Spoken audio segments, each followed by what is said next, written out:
For centuries, red-tailed hawks have soared over the wild plains and forests of North America.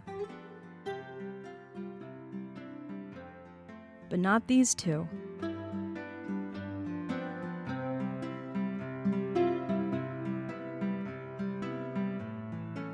In January of 2009, this pair set their sights on the urban neighborhoods of downtown Philadelphia. They decided to make their home at the Franklin Institute, one of the oldest science museums in the United States.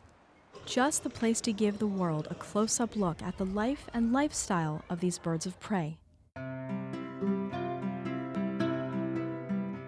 The feathered duo picked out a third-floor ledge with a spectacular view.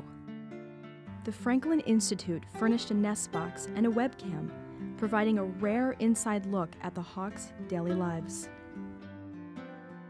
It wasn't long before tens of thousands of people from around the world began flocking to the website. Here we are in the middle of a major urban area, and you have hawks nesting on the side of the Franklin Institute. What better story is that? Living in the city provided some unusual nesting materials.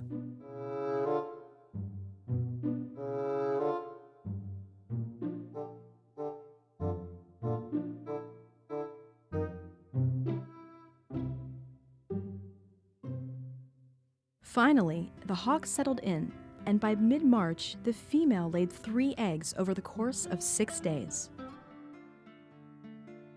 All eyes are on 2 special visitors who are making themselves right at home. And as Matt O'Donnell reports tonight, you too can keep an eye on them before they fly the coop. The site is turning just about everyone here into a hawkaholic.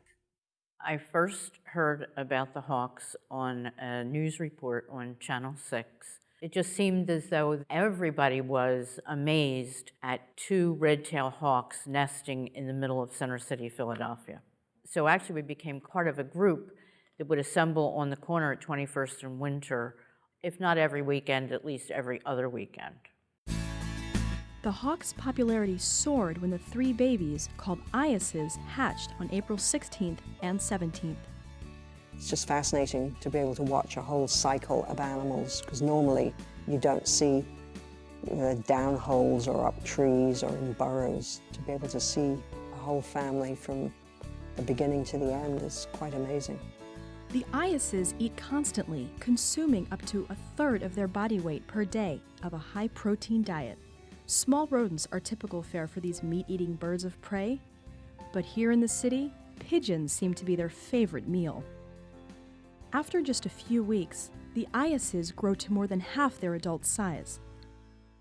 By 5 weeks, they begin to look like mature adults, but their wings are not yet ready to fly. It's a daily fight for food. One of the fledglings is less and less able to keep up. Suddenly, one afternoon, he falls out of the nest. He lands on the cement sidewalk 3 stories below. It was quite dramatic. You could see that people were concerned, and as the bird crashed into the railing, the wildlife rehabber was off like a shot, running across Winter Street without looking either way, and managed to grab the bird and wrap him up in his arms before he could get hurt. Rick Schubert rushes him to the Schuylkill Wildlife Center. Fortunately, the only injuries are minor ones to the bird's tail. But there are other problems.